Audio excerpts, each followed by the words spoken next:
Good afternoon, everyone, or good morning, depending on where you are in the world. Lovely to see you all. So my name is Timothy Wong, and I'm the head of Arts and Creative Industries at the British Council in Hong Kong. Really pleased to see you all here today for this sharing session with Liz Viviora. So just before we begin, we've got a few housekeeping things just to go through quickly. So this event is part of Spark, which is the British Council's online festival of creativity, celebrating connections and inclusion in our communities and offering a platform for cultural exchange between the UK and Hong Kong across the arts, education and the English language. So from today until the 23rd of October, there's going to be over 30 completely free online events. And we have over 40 creative partners from Hong Kong and the UK joining us. This event lasts for half an hour until quarter to 4 in Hong Kong and quarter to 9 in the UK if you're joining us from the UK. Sorry if I got that wrong. And so just to describe myself, for those of you who might not be able to see me so well, I'm a man in my mid-30s and of Chinese ethnicity, and I'm wearing green spectacles. So in terms of housekeeping rules, this event is being recorded. We just ask you please to not record or share on your own devices. We have also turned on closed captioning and transcription functions for you to use if you would like to. There is a link that will be in the chat explaining how to use that transcription function. As you can see also, there is a sign language professional assigned to this session. If you'd like to, you can pin the camera feed of the sign language interpreter. You've also been sent a link to the British Council's Code of Conduct from the confirmation email to this event. It will be posted in the chat box, but please, just as a general, just be respectful of others and their views. Liz will be leading today's workshop and will be happy to take questions after her presentation. If you have questions as we go along, please feel free to post them in the chat box. Otherwise, I would ask everyone please just to keep themselves on mute during the session, and you're welcome to turn your video on or keep it off, whatever is most comfortable for you. So without further ado, I'm going to hand over to Liz, our session leader for today. Thank you, Tim. Hi, everybody. I'm just having a slight IT issue where my presentation seems to be taking forever to upload. So I will get that up to share shortly. But just whilst it's uploading, I'll just give a little bit of background and context to what we're going to be talking about today. So first of all, thank you very much for inviting me to speak today with you. My name is Liz Viviora. And I'm a practicing artist, a curator producer, and I'm the head of social practice at Open Eye Gallery in Liverpool. And as part of that role, I also lecture on the MA Fine Art and Design course with the University of Salford. So today I'm going to be discussing a number of projects which explore photography and aging well as a theme, with a view to offering the context of why this topic is pertinent to both local and global discussion, but also sharing ideas of the potential role photography and the arts more broadly can have as a positive older adult generation effect, as well as society at large. So we're going to be exploring this topic through a number of case studies of programs that we run at Open Eye Gallery in Liverpool, which is a photography gallery which champions collaborative and co-authored approaches to art practice, as well as my own arts practice, where I have a history of working collaboratively with older communities across the northwest of England. So that's what I am going to talk about when my presentation finally uploads. So Liz, sorry Yeah. to cut in, but I think people should be able to see your presentation now. I have shared my screen. Okay. So I don't know if you can see that. Let me just. Should I stop trying to upload mine then? Yeah, if you do that, then I think Brilliant. Thank you. I can see that now. Yeah. great. So Tim, does that mean you need to scroll through for me? Yeah, let me try and give that a go. So we're on the first slide, and then bear with me one moment.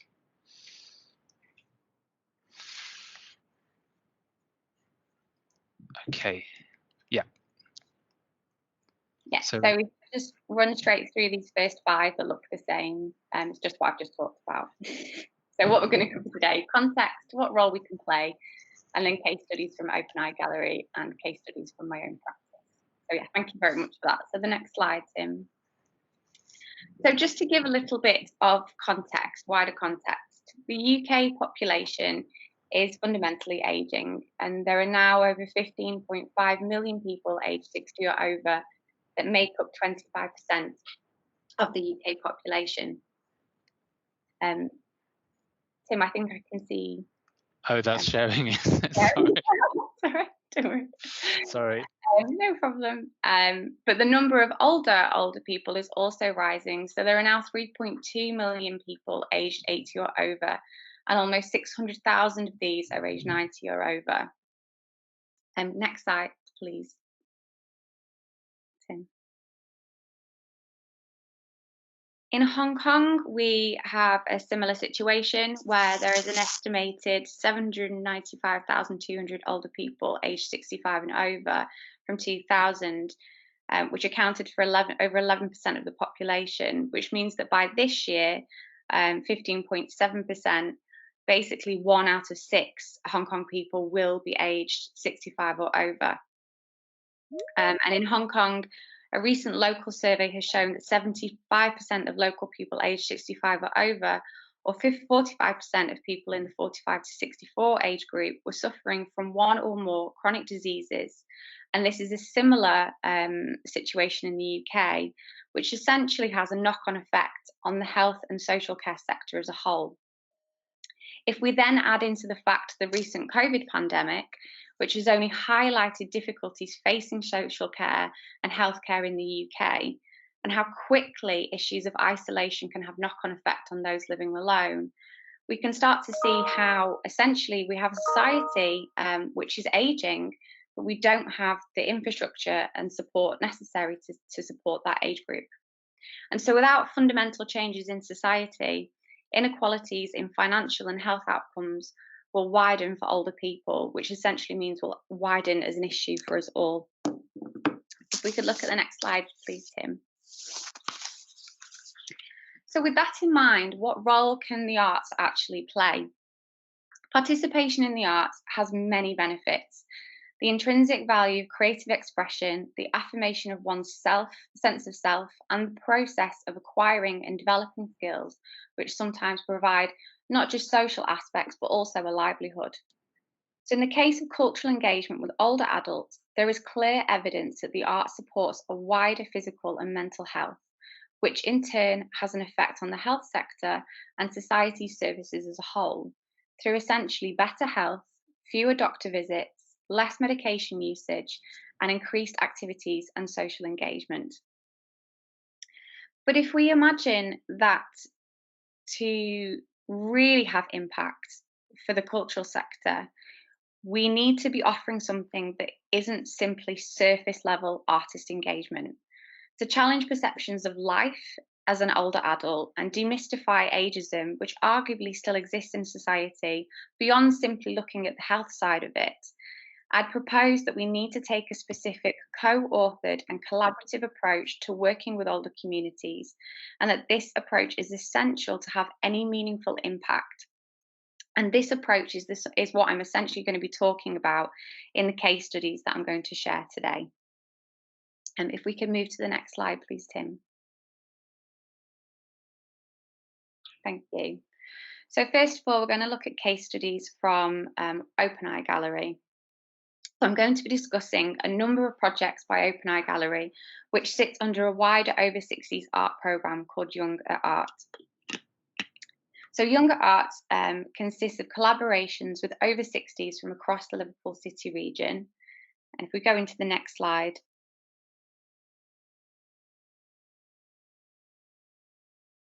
we could go into the next slide, thank you. You can see that we are aimed at creating opportunities for empowering older communities to have creative agency in their cultural offer. Also, if we go on to the next slide, the idea of the Young at Art programme is that the people we work with are active decision makers, co-designers and co-producers of contemporary art, and specifically in the case studies I'll talk about today, in photography and digital media. And when I discuss co-design, I'm talking about this from the very onset of developing the project, from even the title itself. So for example, Young at Art was a title that was actually pitched and developed by the older participants themselves, right through to elements of participants being in the interview and selection process, the artists that would actually be commissioned to work with them. And then the final slide. The way the Young at Art model works is specifically based around a partnership model. So we work in partnership with a cross-cultural pattern, which is with FACT, Open Eye Gallery and National Museums Liverpool. And it's really important to note that the partnership model is a model that's embraced as a whole from Open Eye Gallery, as well as our Young at Art project partners, as we see power in collaboration and shared learning from working in partnership for the curation, production and dissemination of these sorts of projects. So if we move on to the next slide, please, Tim. So the first case study I'm going to talk about today is We Are Kirkby, which is a project that ran from 2017 to 2019. We Are Kirkby was a socially engaged photography and video commission based on a long-term collaboration working with photographer Tony Mallon, who you can see here on the left of the screen, and videographer Gemma O'Brien. The project was based in Kirkby and Knowsley, which is an area of Merseyside, and we worked specifically with a group called the Northwards Golden Years Group. Now, the actual project was built upon a previous commission and partnership in the local area, where the artist and the group originally looked to then focus their projects on the long-term redevelopments, changes and aspirations for their local town centre. There was a specific focus on using photography, as it was considered an accessible medium from the viewpoint of both using old photographs as conversation starters, right through to accessibility to create new photographic work together. And some of the residents involved in this project, it must be stressed that they lived in Kirkby for generations, and they've essentially been ambassadors to their local community. So if you imagine that these local residents are almost the kind of experts of their own context, it's really integral that they had the opportunity to discuss their views on the current plans and potential role in shaping the future of their local area. If we go to the next slide, Tim, please.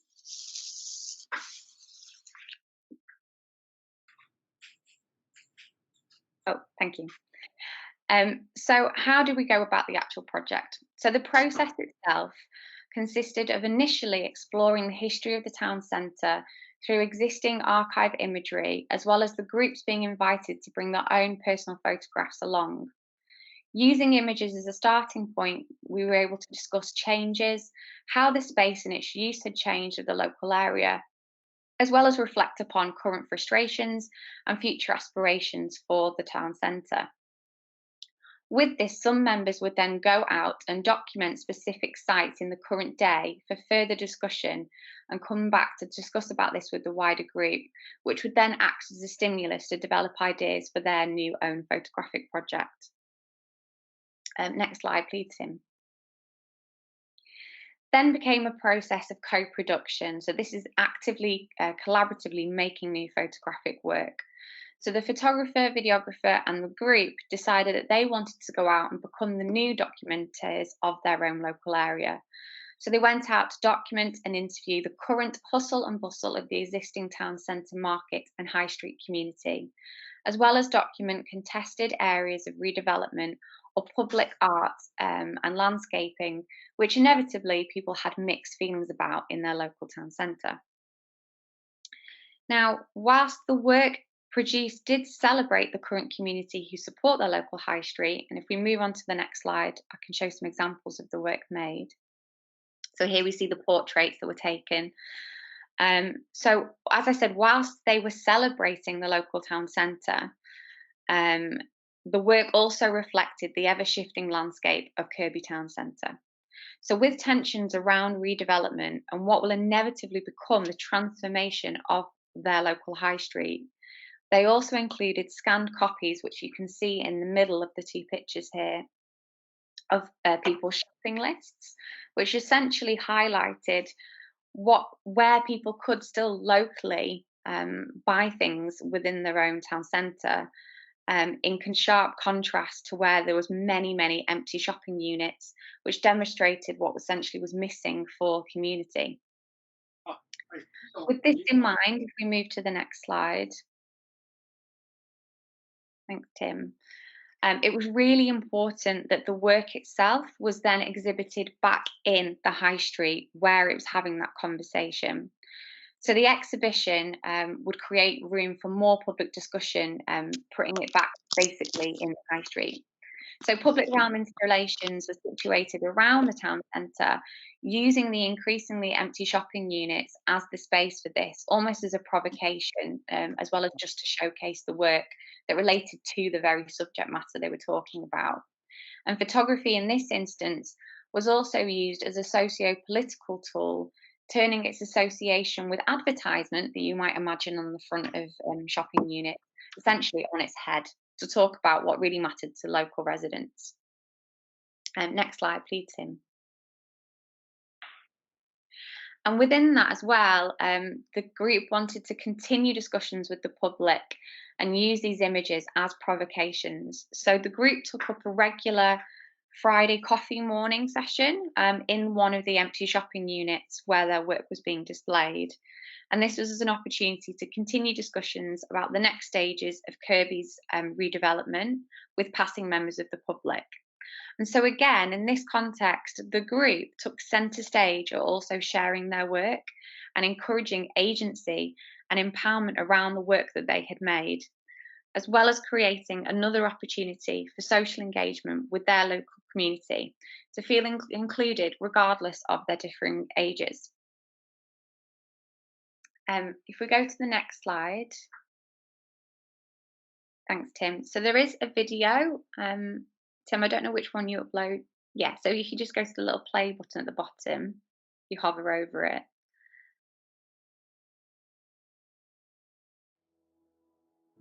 And this just explains the process and impact of the group, really.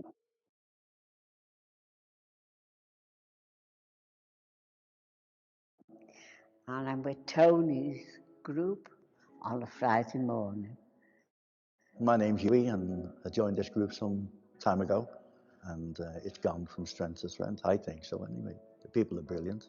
It's Northwood Community Centre, by the way, and it's actually very entertaining. The group itself mostly consists of ladies. There's Tony, there's Jay, Graham, Joan, myself, Marlene, Sally, June, and Margaret. We're a nice little group. We all get on well together. And Tony is very good with us, and we've learned a lot. All about Kirkby, more than I ever knew. We've done all about the the girls that made the bombs during the war. We've been out and about. You've been to Southport. Never mind. Do you get dressed in the dark? Well, I always leave the shoulders out because I got the stitches there when I was doing the jumper. We've been to Wood Street. Been to the Open Eye Arena. Been to quite a few places, which I never thought I'd ever experience.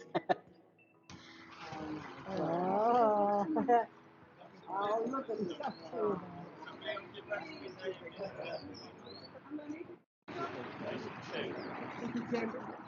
This one's bow. This one's bow. This one's peak. We've been to Liverpool. The trips to the Tate we had some time ago. Totally enjoyable. The ladies played a game called either Botcha or Gotcha. And we've been very welcome wherever we went. We even had students teaching them how to play bocce, which they really enjoyed. We had a good laugh. Yes, go on. Go on, please.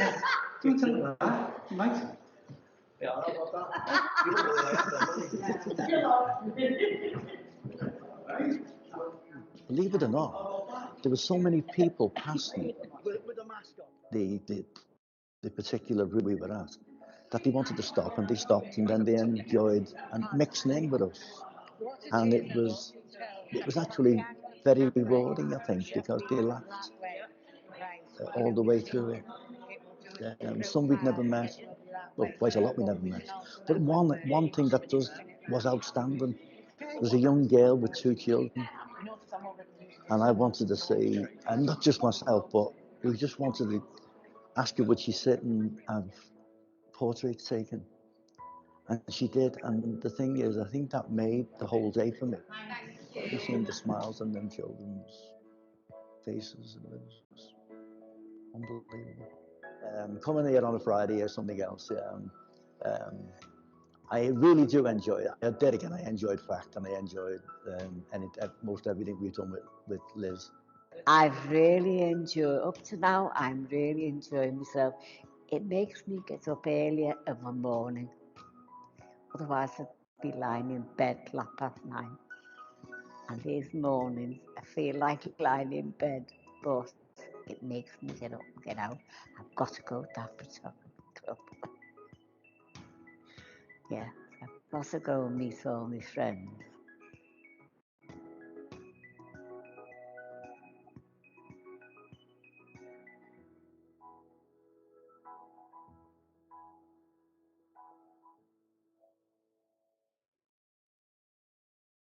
Thanks, Tim. I think there was a bit of a delay with that video, but I think now we found the culprit of why the slides wouldn't upload. But there's a version on YouTube that I can circulate afterwards for everybody, so you can see that again. So the next Open Eye Gallery case study that I wanted to share is a project called Clickmore, which is still currently going. The project is a long-term collaboration with local community members in Clubmoor, which is the north area of Liverpool. And it was established to help the local community establish its own photography collective for over 60s and adults. So it took an intergenerational approach to engagement. They've been working with photographers Emma Case and Catherine Monaghan to develop both practical and photographic skills and develop creative ideas for producing personal photo stories. So next slide, please. So the process in this project is slightly different to We Are Kirby in the sense that the photographers really for this project became more like facilitators. So they would teach basic photographic skills and ideas around building narratives through editing and sequencing of images. And then the idea is that the group would go off themselves to create their own individual photographic work, but then come back together again to critique, peer review, and support the development of each other's photography. So in essence, they became their own collective. Next slide, please, Tim. Now, these are one of the groups that we actually worked with right through the pandemic. And in this case, the artists and group really had to consider how they would adapt during this time. And so during the lockdown, the group moved to an online closed Facebook group to set and share weekly online ideas and photography tasks, but also as a way to keep in touch throughout the week. For some of the members that weren't so tech savvy or didn't feel confident with online, we also continued to engage with them via phone and post, just to have that additional check-in support with them as well. And then there would be a weekly meeting on Zoom where they would have group discussions and one-to-ones to keep that feeling of a weekly community group going. Next slide, please, Tim. Thank you. And actually, as a result of the lockdown situation, the group ended up making some really powerful and really diverse work, which a lot of them suggested that they wouldn't have had to unless they'd been challenged to work in that kind of restricted way. And I just wanted to read out this quote from one of the participants, June, about the impact of the project for her. She says that this is now a very changed world, and the Click More Photography group has reached out and is much more to me than photography. It's a sense of community, support, and friendship. And next slide, please. And actually, the group were really prolific and proactive and managed to make a small zine publication as a kind of tangible outcome during this time. And the Clickmore group were able to therefore share their experience of lockdown through photography with the local community by being able to drop physical printed copies off with the local neighbourhood, as well as doing an online launch via Zoom as part of the Younger Art programme network. Next slide, please, Tim. And also what was been really nice more recently is now we're finally allowed to be back in the gallery, is the group, along with our other community groups, were able to come together to have a group exhibition of their work physically within our main gallery exhibition spaces.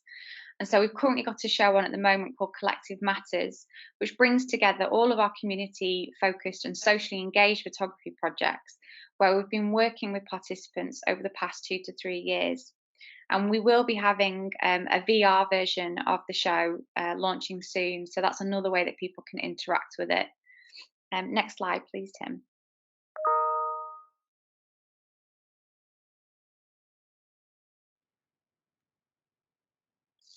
And like I say, I'll let people know when the VR launch is ready and they can watch that as well. And then next slide.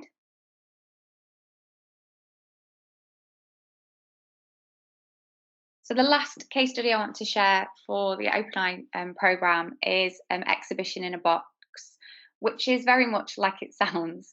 So again, it was adapting to the pandemic to reach the most isolated of older adults in the region.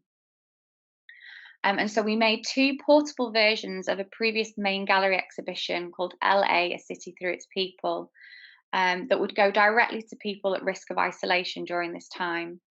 The boxes brought together 3 distinct projects that combined archives over a time period of Liverpool from the 1950s to the present day, spanning evolutions in industry, society, and leisure at a time of rapid change and challenge. And they share unique approaches and perspectives to telling a story about Liverpool to the communities and the generations of people that remembered it at the time of growing up. Next slide, please, Tim. And within that, there was opportunities for the participants not just to passively receive the work, but also to create their own narratives and stories around it. And so a number of workshops were set within the residential care and community settings, using the boxes' contents as a starting point for discussion, where the groups would share memories and create their own narratives around the content. Next slide, please, Tim.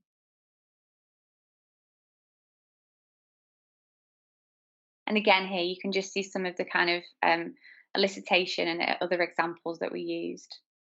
Yeah, next slide. Thank you, Tim. Okay, so I'm just going to round up with a couple of case studies about my own artistic practice. So if we go on to the next slide.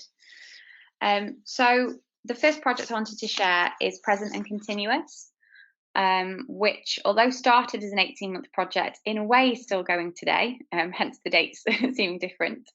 But I worked with Many Hands Craft Collective, who were an over 60s group based within the oldest social housing building in Manchester in England for older adults.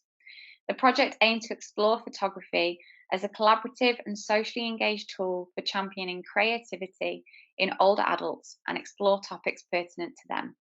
The project also importantly formed part of a research degree for me, and so I was able to use its findings to bring back into the field of practice for further learning. Next slide, please, Tim.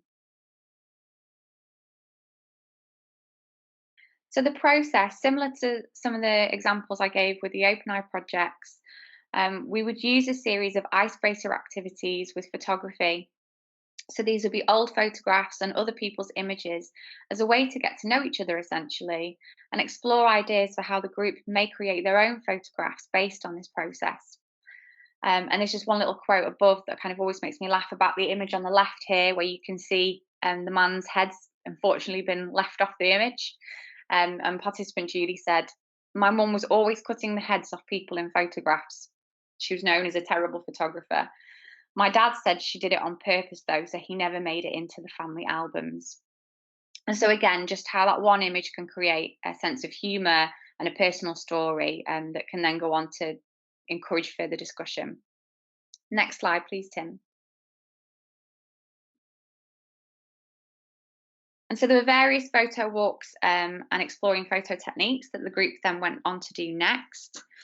And these kind of just ranged from analog photography to studio-based photography, which was just like a pop-up studio that we did within the community setting, through to the next slide, which is working with both mediums at the same time. So this is an example of an image where it's a digital screen looking through an old analog medium format screen. So to create a sense of nostalgia by looking through two sets of frames, essentially. So the group really had fun with exploring what photography could be. Next slide, please, Tim. And actually the editing and sequencing that the group did together was a really important aspect of the collaboration, because they were able to create a visual narrative with the images that they felt best represented their community. And as a process, it became more important for them almost than the pictures they made in the first place, as they described it as quite a positive but also difficult way to, a positive way to talk about difficult subject matter, ranging from aging, friendship, isolation, health, and community. And some of the group described this particular process as quite cathartic. Next slide, please, Tim.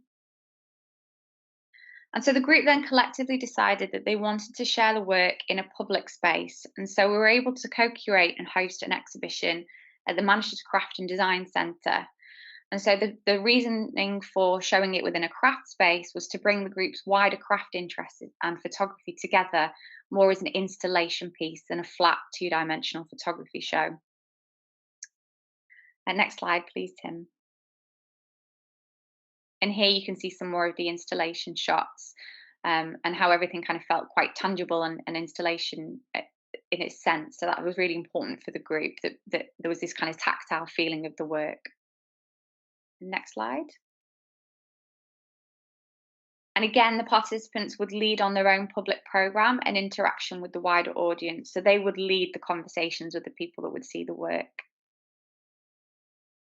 And then next slide.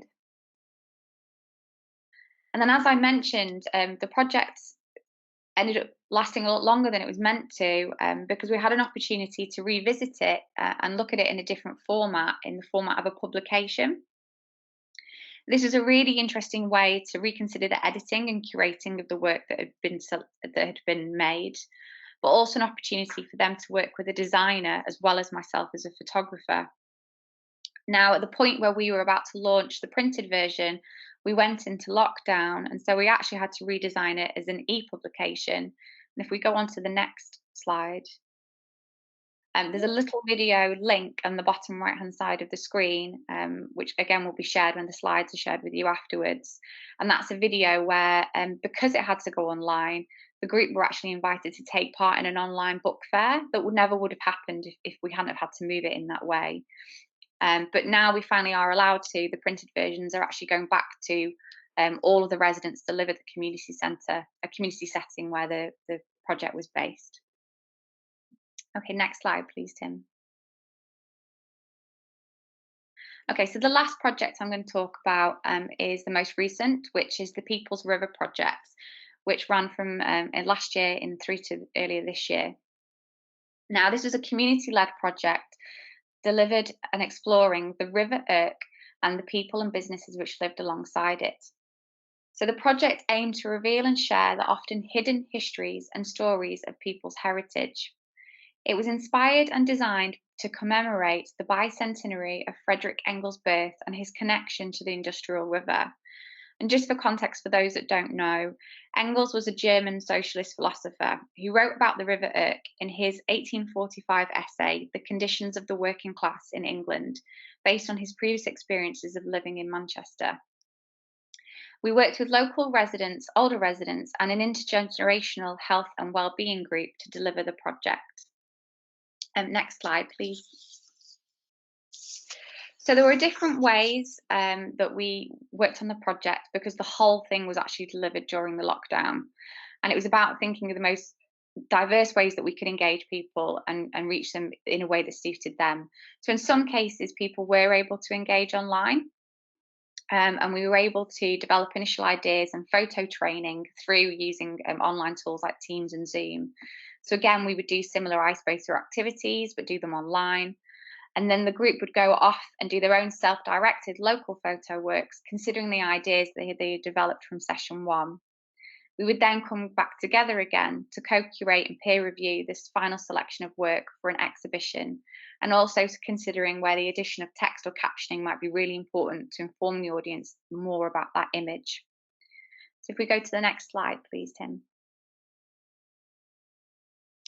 So if we consider that the areas of North Manchester where the River Irk run past are still predominantly working class areas, but there's a lot of gentrification on the rise. And so the project undoubtedly started to raise quite frank conversations from the local residents, particularly the older residents who'd lived there the longest, about the barriers facing their local area, as well as looking at the celebratory side of their social history. And we can see here just some documentary images that were made, and everybody worked with disposable cameras so that everybody had an equal hierarchy of the type of camera and kit that they were using, so it's fair for everybody. But you can see here just comments like, I feel lucky to have these local green spaces to walk through, but regeneration on the rise, spaces are changing, and we may be pushed out. Next slide, please, Tim. For those that couldn't engage online or meet in person in any context, we also developed postal photography packs. And these were designed for very local walks, but also in some cases, people who couldn't leave their home at all. So it was about thinking of really creative and fun ways that you could still explore ideas of the River Irk without having to leave your home. And it was really important actually that with these postal packs, it wasn't just about just sending them out and leaving the individuals to it, but there was a lot of follow-up conversation via post and phone call to check in and see how the individuals were finding the activities and to make sure that we could get some content back. Next slide, please, Tim.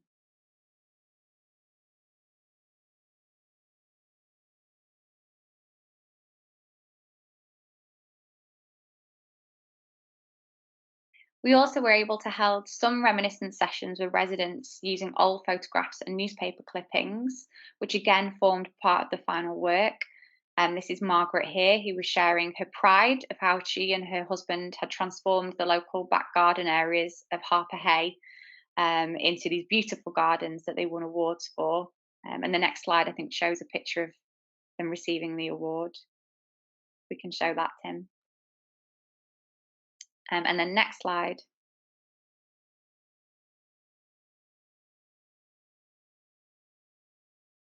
And then where we were allowed to meet in person with the health and wellbeing group, we did go on outdoor socially distanced photo walks, but also collecting kind of found forage items as well as taking pictures. And if we go to the next slide. We can see here that through the initial photo walks with this group, they edited down a selection of final images, and then we then developed them into cyanotypes using negatives of the prints overlaid and also using forage items collected during the walks. So the next few slides just essentially show the work that then was made, if you want to run through, Tim. So here are some of the cyanotypes made. Like really beautiful pieces by the group.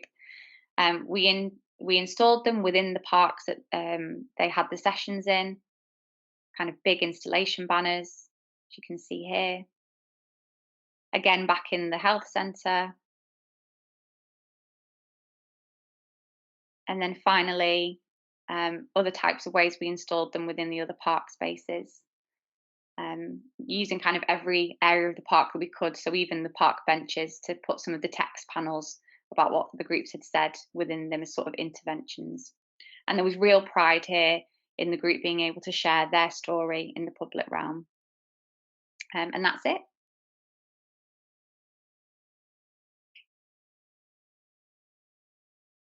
Does anyone have any questions? Should I check the chat box?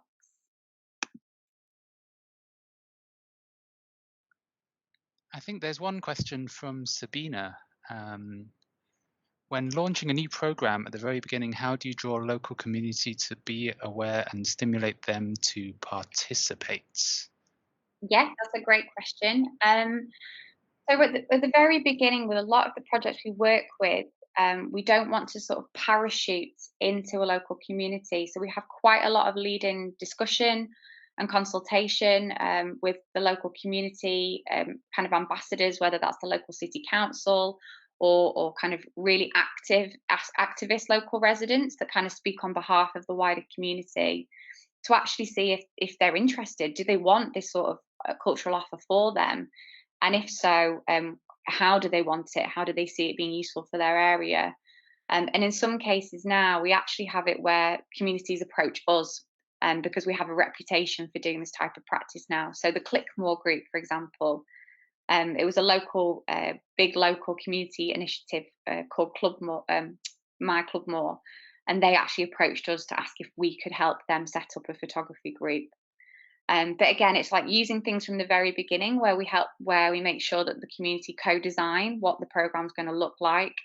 And in some cases, they interview and select the artists alongside us so that we know they have that buy-in and an interest in taking part.